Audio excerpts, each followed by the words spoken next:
Right, okay, this is video number 3 for Chemistry Paper 1 as part of a series of 4. Now this one is slightly different because this one is looking at using numbers in chemistry, and I've split it into 2 halves because there is a very clear line between what's foundation and what is on the higher paper. So everybody needs to watch the first part, and then for the second part is for the higher tier only, and I'll let foundation students know when to turn it off. So if we have a look then, I've just put down some of the calculations that you may come across, and you must have practiced these in some of your lessons. So first of all, conservation of mass. Whenever you're carrying out chemical reactions, the total mass of the products is always equal to the total mass of the reactants. And that's why we carry out balanced equations or balancing equations. So we know that the same number of particles that go into the reaction is the same number of particles that come out. But you may be asked to give a definition of conservation of mass.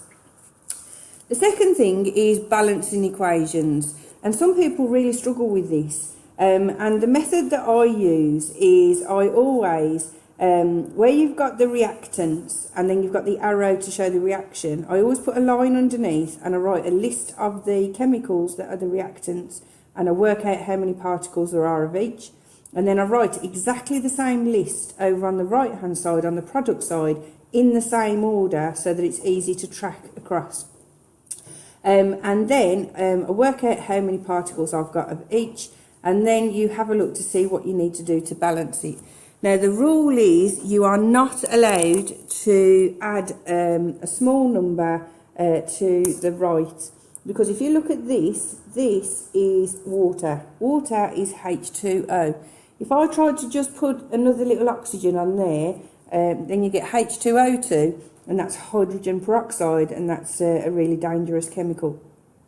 So you can't do that. If I wanted to add more, I would have to put a big number 2 in front of H2O, so now I've got 2 molecules of water. So that means that I'd have 4 hydrogen, because that 2 applies to that, and then 2 oxygen. So if you look at this equation here, you can see I've got iron, and I've got 1 particle. I've got copper, 1 particle, 1 of sulphur, and 4 of oxygen. The other thing to look out for is if chemicals are in brackets. So if you've got OH in brackets and then you've got a little number 2 by the side, that little number 2 applies to everything in the bracket. So for this one, I've got 2 oxygens and 2 hydrogens, so that you can work out how many you've got. Again though, the rule is you are only ever allowed to put a big number in front of the molecule and multiply it that way. But you have to multiply everything in the equation. The next part, relative formula mass. Relative formula mass sounds really complicated, but it's really simple in terms of you just look at your periodic table, use the key, find the mass of the chemical, and then you just add them all up. So it's a big long term relative formula mass for just adding them all up. So carbon dioxide, for instance, if I expand that equation first of all, I've got a carbon and an oxygen and an oxygen. If I then work out the mass, so it's 12 add 16 add 16, and the relative formula mass is 44. Now, if you are doing higher paper, you will need to work out relative formula mass in order to work out molarity, and I'll have a look at that in a minute. The last bit, there's penultimate part, part 4, apparent changes in mass. Some reactions appear to involve a change in mass. This happens when the reactions are not in a closed system. So we call a closed system, basically, if you've got a bung on top of your conical flask, nothing can escape. Obviously, that can be dangerous, because if you're making a gas, then it can create pressure, and if it's in a conical flask, it can actually make the glass explode. But in this, we're looking at how masses change. So we've got a reaction here with 2 magnesiums and 2 oxygens. Now you'd think to yourself, okay, magnesium is a solid, oxygen is a gas. If I put the 2 together, what's going to happen to my mass? Well, the gas is being taken from the air and it's being added to the magnesium. So if you think about it, it's actually making the mass increase because the oxygen's attaching to the magnesium. The other one is thermal decomposition. So if you think about the word thermal means heat, decomposition means breaking down. So if I use heat to break down, and this is calcium carbonate, and it's one of the most popular ones, so I take some calcium carbonate, I heat it up. First of all, think about the word carbonate. If you ever see the word carbonate, you are making carbon dioxide. So I'll start off with calcium carbonate, and then if I look at what I'm actually making, the products, I've got calcium oxide, which is the solid, and I've made carbon dioxide gas. And that gas will obviously float off into the air. So if I'm looking at the mass, I won't be able to capture that carbon dioxide to actually measure it, so the mass will go down in this reaction. Okay, and the last thing I just want to look at is concentration. I always think about orange squash when I think about concentration. And think about, if I just put a little bit of orange squash into the bottom of my cup and filled it up with water, that would be a really low concentration. Or if I half filled my cup with orange squash and then half filled it with water, that's a higher concentration. But if you look at my three examples here, they've all got the same volume overall. So it's all to do with the concentration of particles in the beaker. So if I'm looking at molarity, for instance, for acid, 0.5 molar is much weaker because there's less acid particles, whereas 2 molar has got lots more acid particles in the solution. But all three have got the same volume, and that's the important words to use. Now, if you're doing foundation paper, you can now stop the video. If you're not and you're doing higher, then you need to have a look at these further maths skills that you need to know. Okay, so higher paper students, half equations. It shows what happens to one reactant in a reaction with the electrons written as an E with a minus, because obviously electrons are negative. So if I take iron and add it to copper 2 sulfate, I can actually look at both of the reactants and look at what's actually happening in that reaction, and I can write them as two half equations.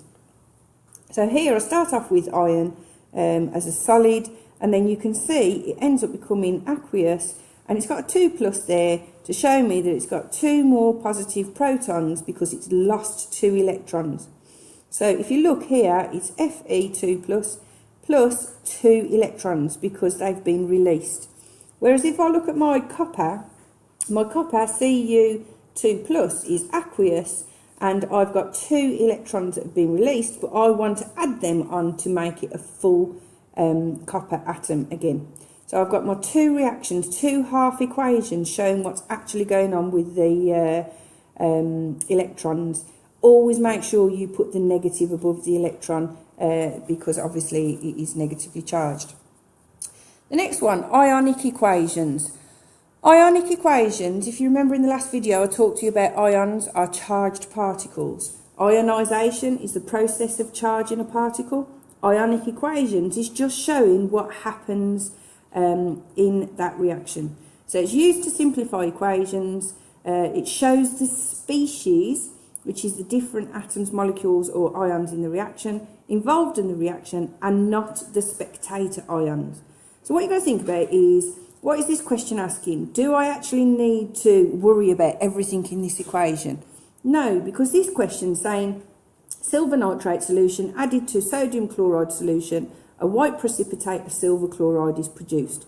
Do I actually need all of these? No, I don't. I'm just looking at the silver and the chloride there and the silver chloride overall. They are the species, and the spectators are the ones that we just don't even need to pay attention to. So if I had to write an ionic equation for this, I would take my silver, add it to my chlorine, and it would become silver chloride. Don't forget, when it joins on, it becomes an ide, and previously it was an ion. Okay, Avogadro's constant. The only time I've seen this ever come up is where they just say, what is Avogadro's number? And it's 6.02 times 10 to the 23. Now, you do need to have an appreciation that Avogadro's constant is 1 mole of any substance contains the same number of particles. Okay, so if they ask you for a description, there's your definition, and if they ask you for the number there. Now, the next part is calculating the amount of substance, which is looking at working out molarity. So, this one, I've come up with a little way to remember the equation. Think about a little mole coming out of the ground, and he's a little fat mole, and as he comes out of the ground, he starts to read his little newspaper. So, if you think about the fat, so that's mass, mole, reading his formula. Okay, so mass, mole, RFM, and that's the relative formula mass that we looked at calculating earlier in the video. So for this one then, I want to calculate the moles of CO2 in 33 grams of the compound. Okay, so first of all, I highlight the fact that I want to calculate moles. I put my finger over moles on the equation triangle, and then it's mass divided by relative formula mass. My mass was 33. I worked out previously that my relative formula mass was 44. 33 divided by 44 equals 0.75. The thing I would say to be very careful of here is we always work out mass in grams, and the exam board are being quite crafty and putting things like kilograms in there, so you've got to make sure you convert them in the first place to get to grams. And the last thing we need to look at in terms of maths skills is something called the limiting reactants. Usually it's a graph like this that shows a reaction is taking place, reaction taking place, and then it stops. That line going across shows that the reaction has stopped taking place, and that's usually because one of the reactants has been used up, and we call that the limiting reactant. So that's the end of the third video as part of the series of 4 that will help you with your chemistry revision for paper 1.